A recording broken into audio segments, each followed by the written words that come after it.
Hey guys, दिनै जोङो top 5 रबट्सफोरनि video नायगोन जाय रबटफोरा नायथाव गोमोथाव आरो जाय रबटफोरा मानसिनि साननाय लुबैनायखौ मोनथियो आरो जाय रबटआ गान्दलाजों समान आरो जाय रबटखौ जोङो खुसिया होननानै बुंफ्लांगोनसो नुयोब्ला नोंथांमोना गोसो होनानै नायलांबाय थाब्लानो जाबाय। दिनैनि बे भिडिअआ बिकास ब्रह्म आदानि रिकमेन्डेसनाव बानायनाय जादों।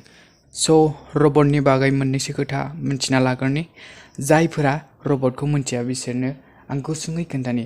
रबटआ मोनसे प्रग्रामेबल मेसिन जायखौ कम्पिउटारनि मददजों कमान्ड खालामनो हायो आरो बेखौ मानसिनि हेफाजाबाव बाहायो। द वर्ल्ड फार्स्ट हिउमेनॉइड रबटआ माला साक्सेसफुल जायामोन? द वर्ल्ड फार्स्ट हिउमेनॉइड रबटआ 1972 आव सक्सेसफुली कमप्लीट जादों आरो बे रबटनि नामानो जादों द वेबॉट 1 आरो दिनैसिमाव दुनियानि मोस्ट एडभान्स रबटआ मबेया बेखौ दसेनि उनावनो खोन्थागोन आं।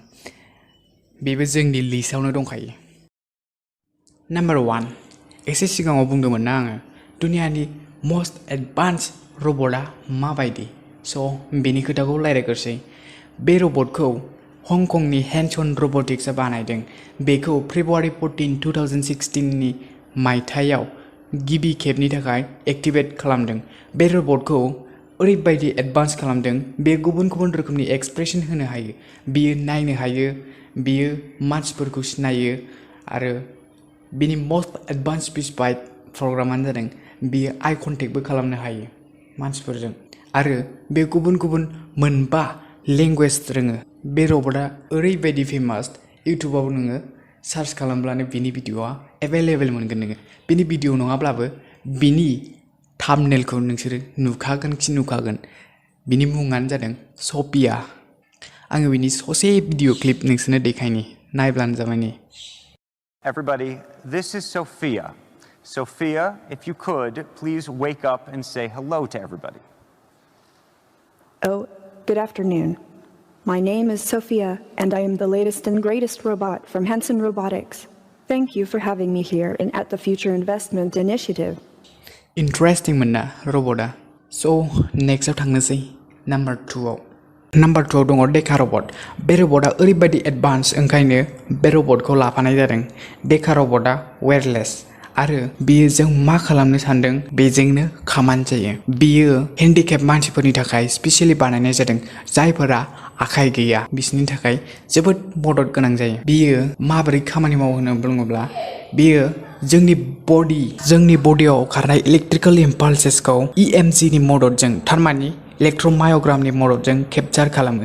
बिनिखायनो बे डेका रबटआ जोंनि आखाइ बायदि खामानि मावो। इन्टारेस्टिं मोनना भिडिअआ। आंथ' सानाखैमोनलै जोंनि आखाइयाव इलेक्ट्रिकेल इम्पाल्सेस खारनायखौ जोंनि मेलेमनि अनगा मानसि बानायनाय मेसिनाबो केपचार खालामनो हागोन होनना। एक्चुअली आङो नोंसोरनो मोनसे खोथा खोन्थानो बावगासिनो। नम्बर 3 नि उनाव खोन्थानो। नम्बर 3 आव दङ इलियम रबट। इलियम रबटनि खामानिया जादों दै सिङाव साबमारिन थारमाने पानडुबि जाहाजफोर गाज्रि जाबा रिपेयार खालामनाय, आन्डार वाटार लैथोफोरखौ इन्सपेक्सन खालामनाय, मा दङ बेखौ बिजिरनाय, बेफोराव खामानि मावनायाव बाहायजायो। एसे सिगाङाव बुंनाय खोथाया बेनोदि नोंसोरो सानदों जानांगौ बेबायदि भिडिअ बानायलायनाय गोबां नलेज थानो हागौ ब्रनाव जाना, नाथाय नङा। आङो आंनि नलेजखौ बारायहोनो थाखायसो भिडिअ बानायो। ओरैनोथ' गासिबो बरिं जाखायो सोलोंनो।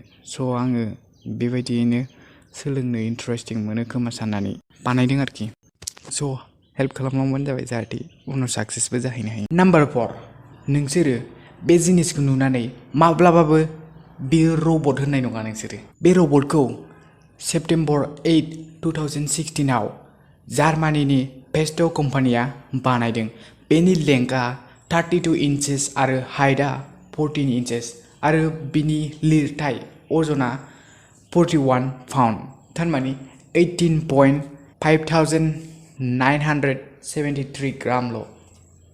आंथ' मोनबा नांगौसो लुबैखाबाय बेखौ। यार इट्स स' बिउटिफुल नायलाय नोङो। नम्बर 5 आव दङ ब्लेक हर्नेट नेन'।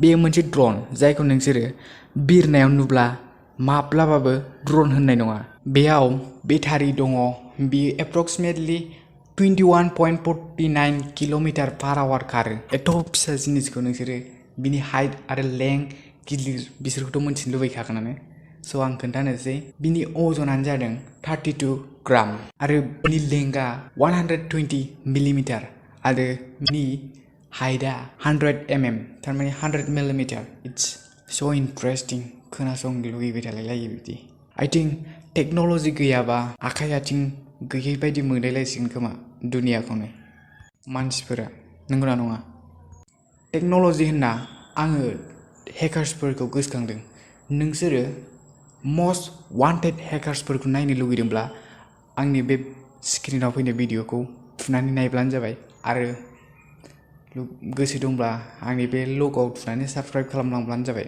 मोजां मोनदोंब्ला आरोखि